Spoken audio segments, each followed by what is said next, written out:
2. Pass the bread. I realized the girl on the opposite side of the table with cool gray eyes, a cleft chin, light blue hair, thin pink lips, green wings, and a golden dress with a black bow was speaking to me with a jolt, picked up the bread basket before me, and handed it to the girl beside me to pass along. "Your name was Orissa Delmina, right?" the girl asked as she took a roll from the basket that had just reached her. "Yes," I replied, ever a genius when it came to words. "I'm sure I'll forget it before we reach the palace." Her cool gray eyes flashed with triumph. I smirked.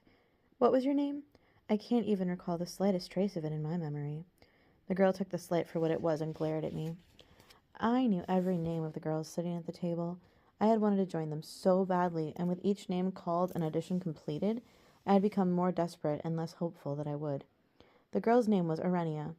I had actually thought it was a lovely name, but I could see that sometimes names of beauty belied the truth within.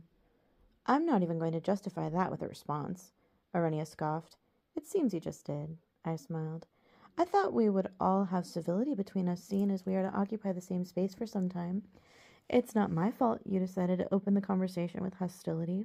I merely responded to the temperature of conversation I was given." I shrugged innocently. "Perhaps if you weren't so obviously uncivilized, I'd speak to you with proper care." I laughed. "I'm so looking forward to our future dances.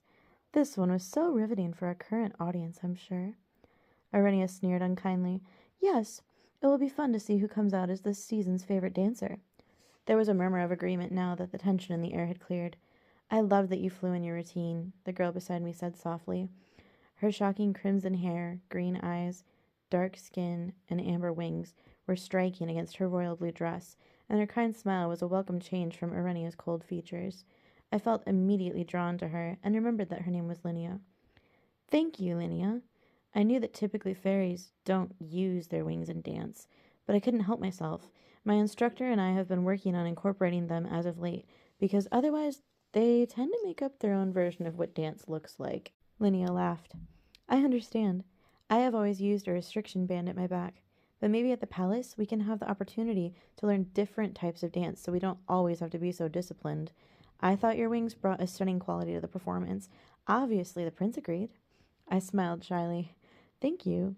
I have heard of the spectacle the routines and the palace are known for, but I've never had the chance to see a recital.